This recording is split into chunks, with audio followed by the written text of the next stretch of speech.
This video demonstrates how to create electronic work instructions using the Enforcer Smart Manufacturing software. The example screen we are building contains elements that are commonly used in instructions: information pertaining to the work order, specific information pertaining to this individual product, specific instructions for this phase of the assembly process, and visual images or videos to make the assembly process clear to operators. To reduce the length of this video, much of the work instruction configuration has been done. We will be showing examples of configuring the final three elements of the screen. To begin the configuration process, select Process Setup from the main menu, then select Digital Process.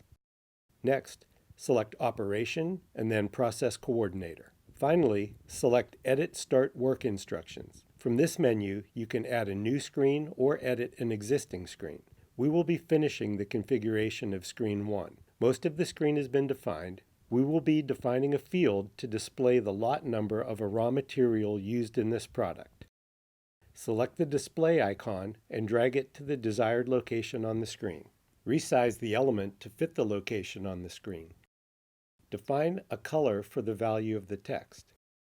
Select a process value to display from the data tree.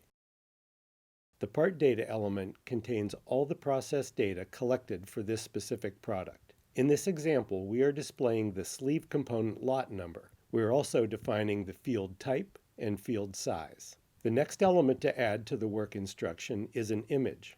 Select the image icon, drag it to the screen, and resize the element. Select the image group where the photo resides, then select the specific image. Then define the horizontal and vertical alignment. And finally, select the color that surrounds the image. The final field is a label field that simply displays text on the screen. Drag the label field onto the screen and resize it.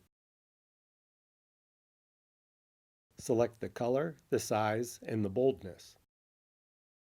Then type in the text to be displayed.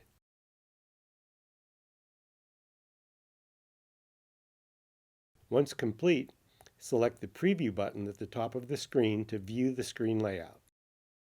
The first field we created was the sleeve component lot number. This field was scanned during the assembly process. The second element was an image of the part with a 2D barcode.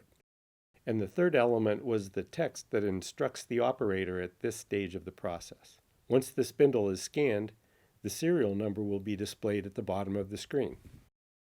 If the preview proves that everything is displayed as desired, close the preview screen, select OK at the bottom of the screen to retain the changes, then apply the changes to the screen. Then click Save to store the changes to the operation. A screen of this complexity can be created in about 10 to 15 minutes.